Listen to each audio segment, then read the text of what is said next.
తర్వాత ప్రజల మద్దతు ఉన్నట్టు అనుకోవచ్చా? చారి గారు ఒక్కదాని కాదు, మొత్తం కాంగ్రెస్ ప్రభుత్వానికే ప్రజలు మద్దతుగా నిలబడ్డారు. మా పరిపాలనలో తీసుకునే నిర్ణయాలన్నిటిని కూడా మేము ప్రజలకు అనుకూలంగా సమీక్షించుకొని ముందుకు వెళ్ళడం జరుగుతుంది. అమర్ గారు, అమర్ ఇంకా నేను ఆ రిజల్ట్స్ మీద పూర్తిగా సమీక్ష చేయలేదు. జాతీయ స్థాయి రాజకీయాల మీద ఇంకా దృష్టి పెట్టలేదు. ఇప్పటివరకు తెలంగాణ ఉప ఎన్నికల మీదనే ఉన్నాను. వాటిని విశ్లేషించిన తర్వాత తప్పకుండా నేను స్పందిస్తాను.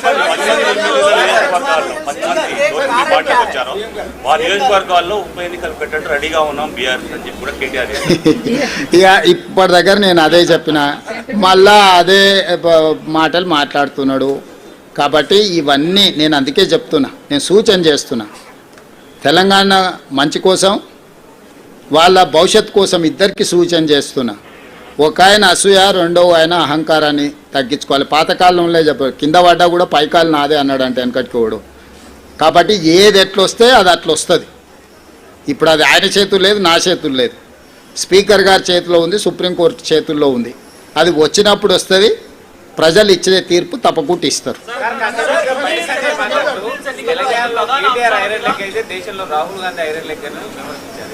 అదే మొత్తం అన్ని పరిశీలించి మొత్తం కలిపి వడ్డిస్తా.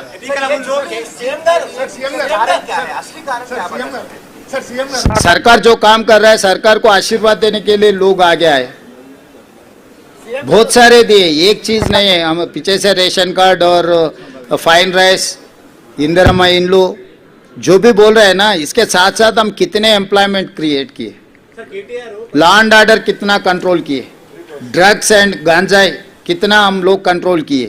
इस बार बारिश कितने आए आप देखे ना. इससे पहले 10 सेंटीमीटर बारिश है तो पूरा शहर डूबते थे. इस बार 40 सेंटीमीटर 50 सेंटीमीटर बारिश आए तो भी कोई भी एक कॉलोनी, एक बस्ती पानी में नहीं डूबा.